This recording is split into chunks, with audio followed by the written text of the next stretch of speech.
When you envision dual wielding in D&D, do you see a rogue holding a scimitar in both hands, or a fighter with a rapier and an offhand dagger? Both of these are viable in D&D. Well, actually, the fighter would have to switch their weapons around, which doesn't really make sense to be offhanding the bigger weapon, but those are just the rules. In fact, the classes don't matter at all. You could dual wield as a wizard if you really wanted to. So why am I making this video?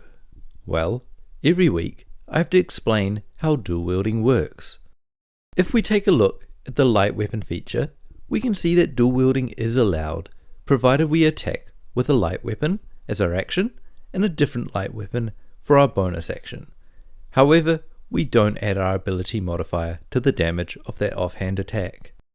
If you gain a fighting style technique, you can pick the two weapon fighting feature, which would allow you to add your ability modifier to the damage of your offhand attacks.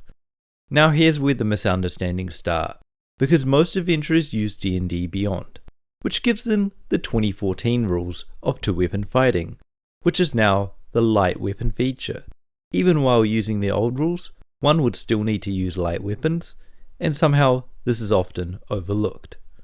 The issue becomes even worse when you start using the weapon mastery property Nick, which allows us to move the bonus action offhand attack from the light weapon feature to be used as the same attack action that triggered it. It's important to remember that Nick is just moving that bonus action attack to free up the bonus action for something else. It's not a third attack.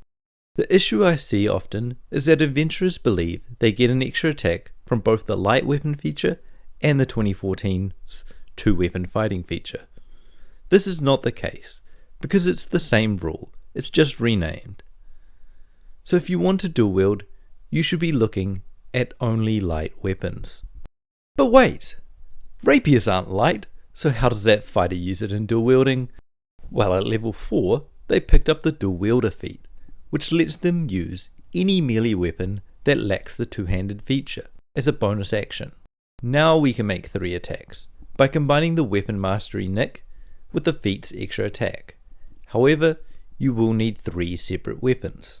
Hopefully this helps with understanding dual wielding. If you liked the video, subscribe, because the next video will cover how to use dual wielding effectively.